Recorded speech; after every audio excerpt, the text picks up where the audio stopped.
यकीनन इंशाअल्लाह ताला हमारी भी कोशिश होगी कि दोबारा यहाँ पर बीजेपी की सरकार उत्तर प्रदेश में ना बने। मगर याद रखिए, इस बात को याद रखिए कि ये जिम्मेदारी सिर्फ मुस्लिम अक़लियत के कंधों पर रखी नहीं जा सकती है। अगर कोई बीजेपी को रोकना चाहता है, अगर कोई दोबारा बीजेपी को सत्ता में आने को रोकने की ये कोशिश करता है, तो मैं यहाँ पर खड़े होकर कह रहा हूँ कि मजलिस इत्तेहादुल मुस्लिमीन उनका साथ देने के लिए तैयार है। अगर इज्जत के साथ बातचीत होगी, हिस्सेदारी की बातचीत होगी, तो मजलिस और ओवैसी तैयार है। मगर अगर तुम बीजेपी को रोकने के नाम पर मुझसे और मटेरा की जनता से कहोगे कि तुमको दरी बिछाना पड़ेगा, अब दरी नहीं बिछाई जाएगी, अब हिस्सेदारी और बराबरी की लड़ाई होगी इंशाअल्लाह ताला। तो मेरे अजीज दोस्तों और बुजुर्गों, आप जानते हैं कि बीजेपी की सरकार में चाहे उत्तर प्रदेश हो या जिस किसी भी भारत का स्टेट हो जहां पर बीजेपी की सरकार है, हम वहां पर देखते हैं कि बुलडोजर से किसका घर तोड़ा जाता है। हम जानते हैं कि किसके किस्मत में एनकाउंटर लिखी हुई है। हम जानते हैं कि किस समुदाय के नौजवानों की जवानी को जेल में डालकर बर्बाद कर दिया जा रहा है। हम जानते हैं कि अगर कोई नौजवान बच्चे कश्ती पर रोजा खोलते हैं तो उनको 40 दिन जेल में गुजारना पड़ता है।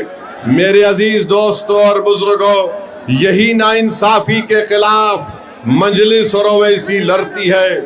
इसीलिए आज हम पर इल्जाम लगा दिया जाता है। अरे इल्जाम लगाने वालों, तुम जितना इल्जाम लगा सकते लगा लो, मगर हम अपनी लड़ाई से पीछे हटने वाले नहीं हैं। जब तक भारत का संविधान, जिसको बाबा साहिब अम्बेडकर ने लिखा, उस संविधान में जो बाबा साहिब अम्बेडकर ने जिन बातों का जिक्र किया कि पॉलिटिकल जस्टिस को हासिल करना है, इंशाअल्लाह ताला असदुद्दीन ओवैसी की जिंदगी जब तक अल्लाह मुझे जिंदा रखेगा, हम इस लड़ाई को जारी रखेंगे। और मैं आपको बताना चाह रहा हूं कि यहाँ पर उत्तर प्रदेश में आप देखते हैं कि एनकाउंटर के नाम पर कई मासूम लोगों को तकलीफ दी जाती है। मीडिया ने रिपोर्ट किया कि 17,000 एनकाउंटर हुए। बताइए, संविधान रूल ऑफ लॉ की बात करता है, संविधान रूल बाय गन की बात नहीं करता। संविधान के बरखिलाफ अगर कोई काम करता है तो ये अनकॉन्स्टिट्यूशनल है। ये मैं नहीं बल्कि सुप्रीम कोर्ट के जज ने कहा कि उत्तर प्रदेश में समानता व्यवस्था है। इलाहाबाद हाई कोर्ट के जज जनाब विनोद साहब ने बात कही है। 19 मार्च को मंसूर अहमद को पकड़ लिया गया, पुलिस कस्टडी में रखकर जुल्म किया गया, NSA लगा दिया गया। इलाहाबाद हाई कोर्ट ने फैसला दिया कि मंसूर अहमद को 2 लाख रुपए पुलिस के उस ओहदेदार को देना पड़ेगा। उत्तर प्रदेश के मुख्यमंत्री को मैं थोड़ा बताना चाह रहा हूं कि वो बार बार हर चीज में कहते हैं कि माता है। उत्तर प्रदेश के मुख्यमंत्री, मैं आपको बताना चाह रहा हूं, शायद आप पढ़ना लिखना नहीं जानते हैं। संविधान की दफा 48 को उठाकर पढ़ लीजिए मुख्यमंत्री। वो क्या कहती है संविधान की दफा 48? राष्ट्रीय कामधेनु आयोग, राष्ट्रीय गोकुल मिशन क्या है? अगर ये सब है तो फिर अगर आप जो बात कह रहे हैं तो क्या बीजेपी के लोग जो सत्ता में वो इंसान नहीं है, क्या बायोलॉजिकल है? मेरे अजीज दोस्तों और बुजुर्गों, जो मुस्लिम अक़लियत को निशाना बनाते हैं, मैं उनसे पूछना चाह रहा हूं, क्या उत्तर प्रदेश पूरे भारत का सबसे बड़ा बीफ का एक्सपोर्टर नहीं बन गया?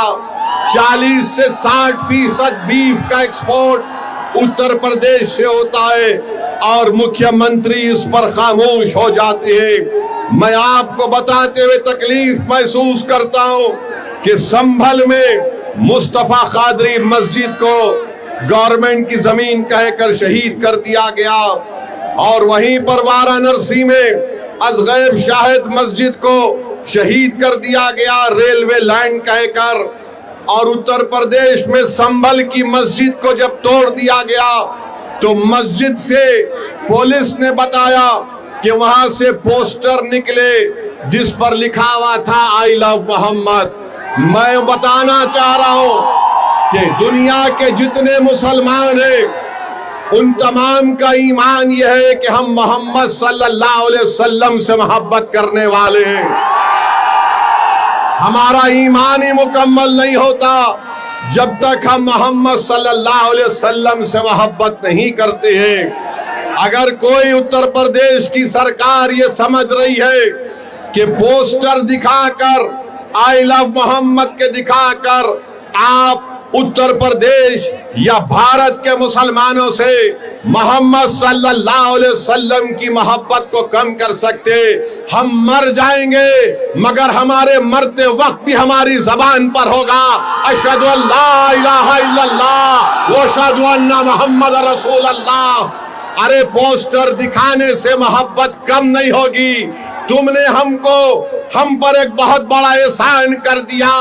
जिन पुलिस के ओहदेदारों ने मोहम्मद आई लव मोहम्मद का पोस्टर दिखा दिया, हम पुकार कर कहेंगे कि अल्लाह तू गवाह और शाहिद रहना कि हमारे तेरे घर से हमने तेरे हबीब मोहम्मद सल्लल्लाहु अलैहि वसल्लम के मोहब्बत का जिक्र किया। अरे क्या करना चाहते हो तुम लोग? भारत के संविधान में आर्टिकल 25 है, फ्रीडम ऑफ रिलीजन है, मुझे अपने मजहब पर चलने की आजादी है। और शेख मुजद्दिद अल फैतानी रहमतुल्लाह अलैह ने कहा था कि मैं मुसलमान इसलिए हूँ क्योंकि मोहम्मद रसूलुल्लाह सल्लल्लाहु अलैहि वसल्लम ने मुझे इस्लाम सिखाया। तो ये जुल्म हो रहा है मेरे अजीज दोस्तों और बुजुर्गों, मेरे अजीज दोस्तों और बुजुर्गों। फिर आप जानते हैं कि आए दिन कहीं ना कहीं वाकयात होते हैं। मैंने 2 दिन पहले उत्तर प्रदेश के मुख्यमंत्री का एक वीडियो देखा जिसमें उत्तर प्रदेश के मुख्यमंत्री ने कहा कि बेटी सबकी होती है, चाहे किसी समाजवादी पार्टी के नेता की क्यों ना हो। हम उत्तर प्रदेश के मुख्यमंत्री से कहना चाह रहे, अगर समाजवादी पार्टी के नेता की बेटी को आप बेटी समझते हैं तो मुजफ्फरनगर कांड में ऐसे कई मुस्लिम महिलाओं की रेप हुआ था, अस्मत रेजी हुई थी, बलात्कार हुआ था। क्या उत्तर प्रदेश के मुख्यमंत्री उन 6 मुस्लिम महिलाओं को जिनको अभी तक इंसाफ नहीं मिला, क्या उनको अपनी बेटी समझकर वो उनको इंसाफ दिलाएंगे?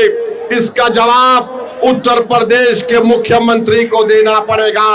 और फिर मैनपुरी में मई की 20 तारीख को वारिस अली को कत्ल कर दिया गया। वारिस अली की बेटी स्वाहिदा उत्तर प्रदेश के मुख्यमंत्री से कह रही है कि मुझसे इंसाफ करो। देखना यह है कि क्या उत्तर प्रदेश के मुख्यमंत्री इंसाफ करेंगे या नहीं करेंगे।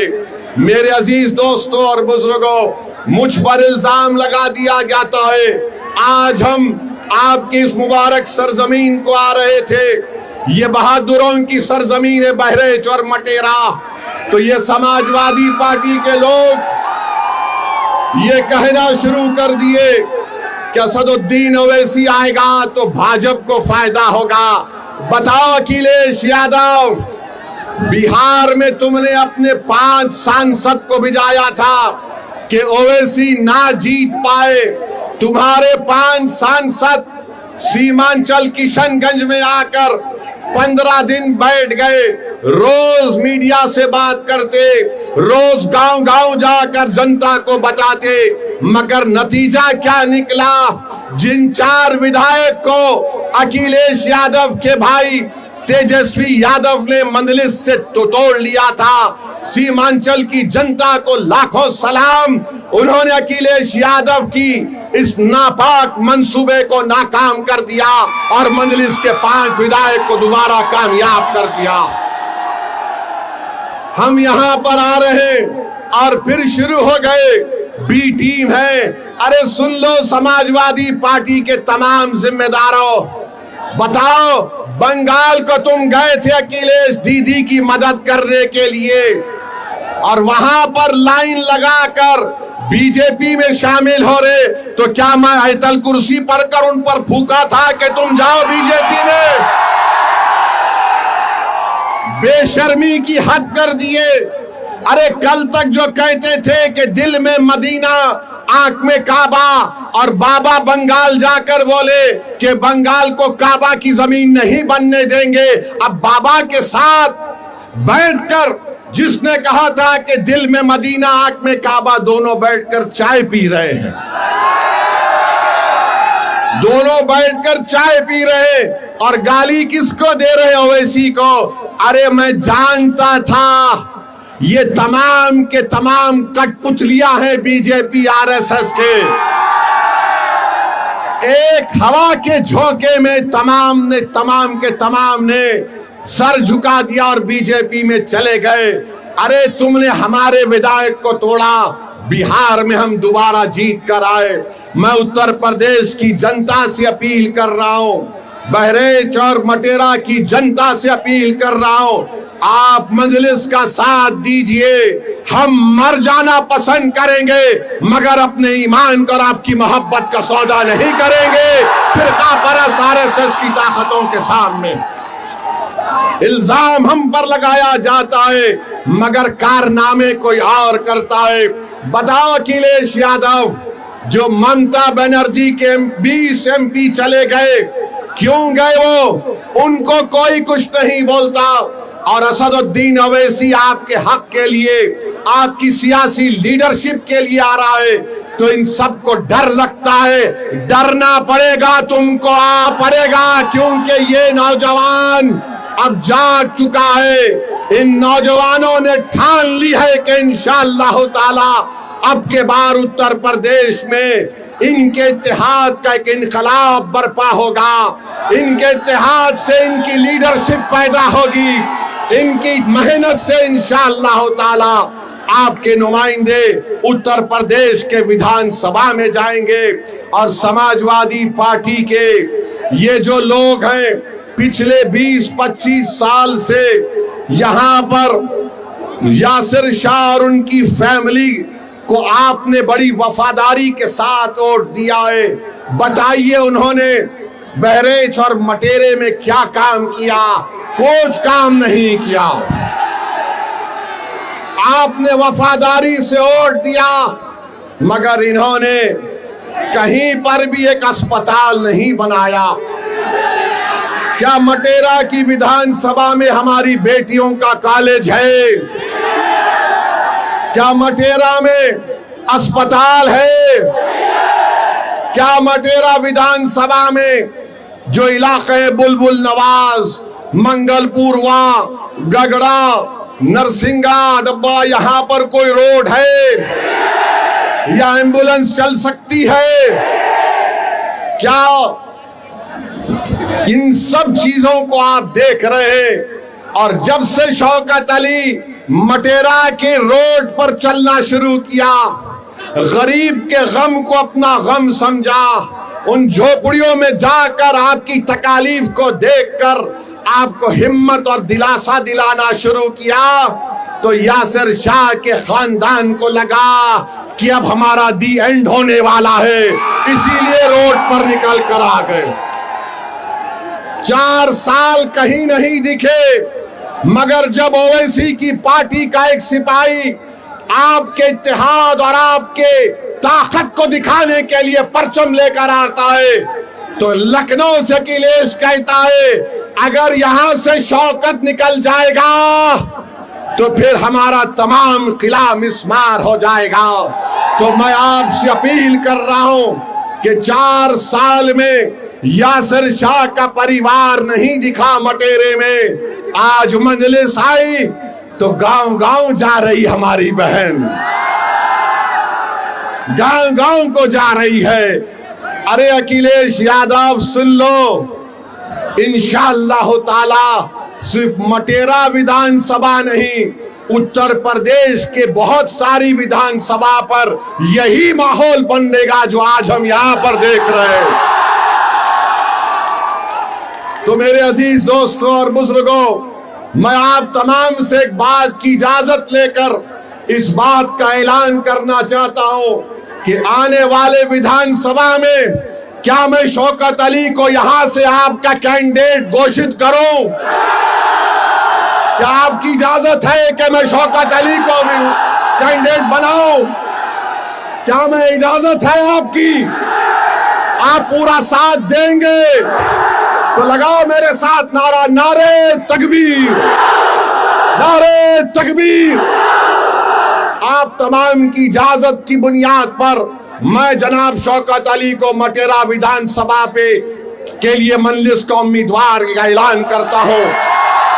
अल्लाह उनको कामयाब और कामरान करे।